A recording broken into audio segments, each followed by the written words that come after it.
waxaa jiray mashaariic fara badan oo kala duwan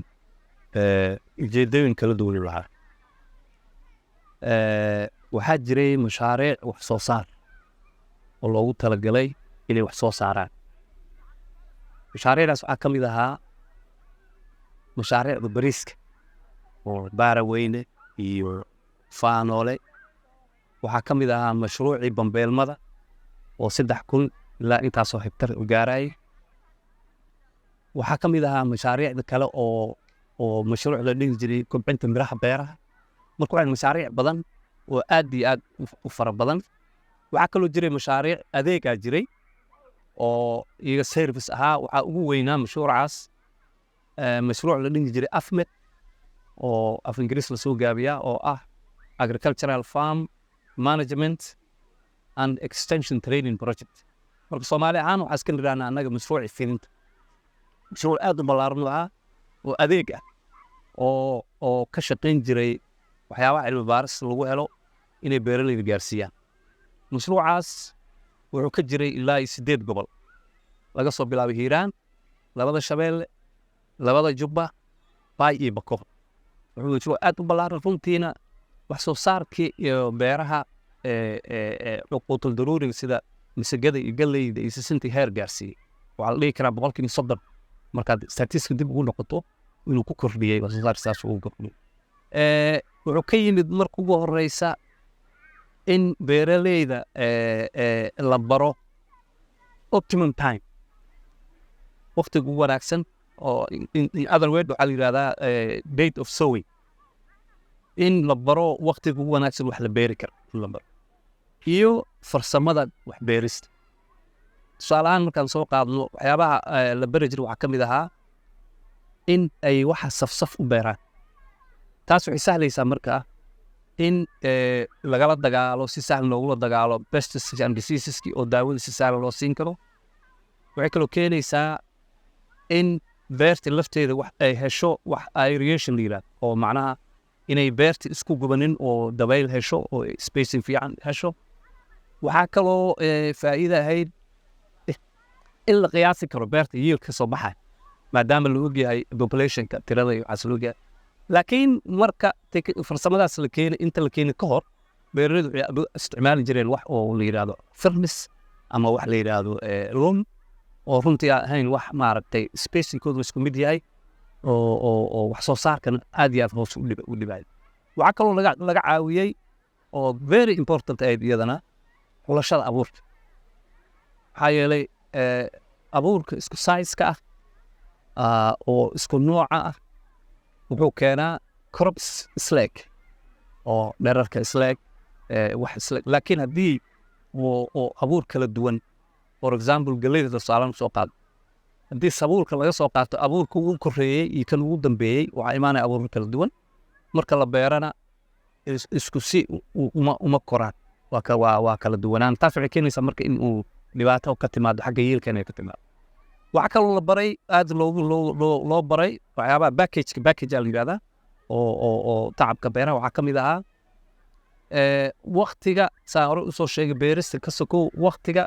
weedinka la samaynayo crop walba waqtiguu ku wanaagsan in la falo marka taasaa keentay in yiilkii aad inkastoo gobollada lafteedu ku kala duwanaayeen yiilkooda aad ugu kala duwanaayeen. waxaa jiray marka mashruucaas taariikhda uu leeyahay waxaa jiray madax oo national ah oo la dhihi jiray SMS subject matter specialist oo national level ah. waxaa jiray nin gobol ah heer gobol degmaa jiray ilaa iyo tuulo. waxaa mashruuc la yaab leh aad fidiyaal aad iyo aad. marka mashruucaasaa ka mid ah mashruuca adeega ugu weyn ka mid ah. waxaa jiray mashaariic kale oo gobollada ku salaysnaa. waxaa ka mid ahaa mashruuca horumarinta beeraha waqooyi galbeed, mashruuca Baay project, mashruuca Shabeellaha Dhexe. kaasna wax gobollada iyo wixii. waxaa kaloo jiray mashaariic kale oo dawladdu oo gaar u ahayn laakiin ay wadamo kale ay shirka ku yihiin isku darsadaan oo ka wada waxaa ka mid ahaa mashruuca la dhihi jiray Lipsoma wax soo saar ah waxaa ka mid ah Iraq Soma ka mid ah waxaa ka mid ah Romsoma ka mid ah marka dowladahana saasa maaragtay iyagana mashaariicdaas dowladda lagu qaybqaadan kala jiray waxaa jira shirkadaha jira oo tan ugu weyn hadda aan soo qaadanay ay tahay Somali Fruit oo mooska tacbi jirtay dhoofin la jirtay dowladda Soomaaliya waxay ku leedahay boqolkiiba 41 Talyaanigu wuxuu ku lahaa boqolkiiba 59 runtii dhoofin ka sokow oo moos la dhoofin ka sokow wuxuu dhoofin jiray kambanigaas magac Soomaalida magac fiican oo weyn ay Soomaalida mooskaas u yeelatay weynaantiisa waxaa kaaga daliila marka ugu dambeysay 87 wuxuu shaqaalaha ka shaqeeya waa taa haru soo sheegnay faa'iidooyinka beeraha waxaa ka mid ah shaqo abuurka shaqaalaha ka shaqeeya waxay gaarayeen 100,000 oo qof inay ka shaqeysa isugu jira kuwa permanent ah iyo kuwa xoogsata ah oo part time ah marka mashaariic aad u fara badnaayeen waxaan ku xirnayn marba ujeedooyinka laga leeyahay aad looga leeyahay ku xirnaay waxaa jiray biyo xirano badanaa jiray oo wadanka ka jiray tusaale ahaan marka laga soo bilaabo shabeellaha dhexe markaan ka soo bilowno waxaa ugu qoyi jira kanaal biyo xireen leh oo webiga marka la xiro laga leexiyo oo loogu talagalay in uu fatahaadda yareeyo